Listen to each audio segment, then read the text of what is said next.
What's up YouTube, Saf here on Super Saf TV, and this is an exclusive first unboxing of the Samsung Galaxy S8 and S8 Plus. Got a very special briefcase for this special unboxing, and let's go ahead and get straight to it. So let's pop this briefcase open.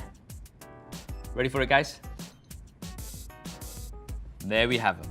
You can barely see me here. Let's get them out of this briefcase, and we can get rid of this very special and heavy briefcase.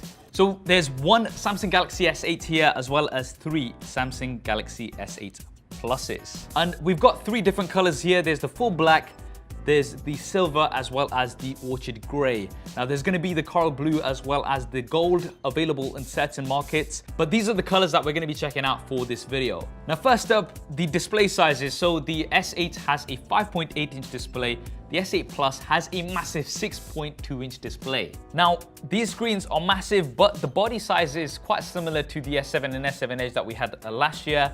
And we've got a new ratio now, it's 18.5:9. Now, the thinking behind this is that we're scrolling so much these days on our phones, whether that's on Twitter, Facebook, Instagram, and you're gonna be able to fit so much more in your display with this. And when it comes to advanced features such as multi-window, you can now have a video playing as well as, say, your messaging app, and as soon as the keyboard pops up, you're still gonna have all of that real estate. Display-wise, we've still got Super AMOLED, so really vibrant colors as well as very deep blacks, and these are, I believe, the first devices that have been certified by the UHD Alliance. QHD plus resolution this time because we have more pixels, so 1440 by 2960, and both phones have curved displays which are symmetrical this time, and I really like this because they're very comfortable to hold in the hand. We've still got a premium build, so it's a metal frame with curved Gorilla Glass 5 panels on the front and back. An IP68 water and dust resistance is still here. So let's take a quick look around the devices. So on the front, as well as that beautiful display, there is also an 8-megapixel front-facing camera, which has an f1.7 aperture, and autofocus this time as well. So we've got face detection autofocus. Should be great for your selfies. I'll definitely be checking that out in more detail. There's an earpiece, but there's also an iris scanner. So this is something we saw introduced last year. Works pretty well. And this time around, we also have facial recognition. So you can just pick the device up and point it towards your face. And this shouldn't work with things like a picture or something because it does use the sensors inside the smartphones. I'll definitely be testing this out, and let me know if you want to see that in more detail. Another thing you'll notice is that we no longer have a home button. This has been replaced by an on-screen button, but it is pressure sensitive. So you can press this hard and you can actually feel the feedback as well. And say you're in a game or something, you can always press hard in that area and that's gonna take you back home. And flipping the device around, we now have the fingerprint scanner at the top here. Let me know what you think about the positioning of this. And because we now have the facial recognition as well as the iris scanner, you might not be using this as much. We still have the heart rate sensor with an LED flash. And then we have the 12-megapixel rear-facing camera with an f1.7 aperture and the dual-pixel autofocus, which we all know and love. Now, the main improvement for the camera comes on the image processing side of things. So when you actually take one image, it's taking multiple images, and then it's going to pick the best one for you and get information from the other images to give you the best possible picture. As always, we are going to be doing some Super Saf style camera comparisons with the S8 and S8 Plus. So if you want to see one of those, then do hit that thumbs up button to let me know. Also on the back is the Samsung logo as well as the Galaxy S8 Plus logo.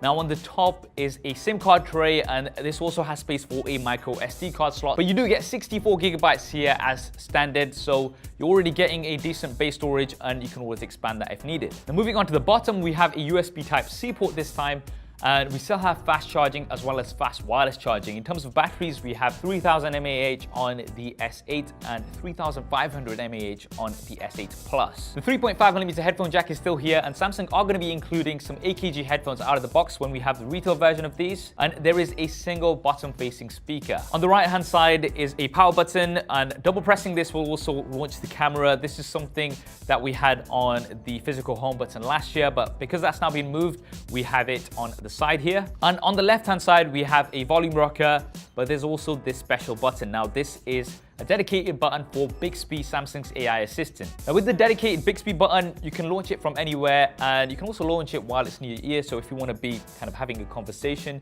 it's quite advanced, and it also supports visual assistance. Now the way this works is, say there's a book that you're interested in, you can just point your camera at it and it's going to give you more information. There's a street sign, QR code, loads of these different things. And if you want to see Bixby covered in more detail, then definitely let me know. And I'll do a full Bixby demo once I have the official retail version of the S8 and S8 Plus. Now for the internals, we have the Snapdragon 835 processor with 4 GB of RAM. There is also the 8895 available, depending on which market you're from. I think this will be the first commercially available device with the Snapdragon 835. Others that have been announced with it will be coming later on in this year. For the software, there's Android version 7 with Samsung's UI on top, and I'm definitely looking forward to checking these out in more detail. In terms of the release date, these are going to be available very soon, so you can pre-order them, and I think the release date is on the 21st of April, so that's when you're going to be able to officially get your hands on these. What do you guys think of the Samsung Galaxy S8 and S8 Plus? Drop me a comment below and let me know your thoughts. Now, if you want to see more detailed coverage of these going forward, then make sure you have subscribed to the channel and switch on notifications. I hope you enjoyed this video and found it useful. If you did, then please do hit that thumbs up button. It really does help me out. And if you have already, then be sure to subscribe. I'll be having lots more coverage of these on the channel. Hey, you're not supposed to take those. Hey!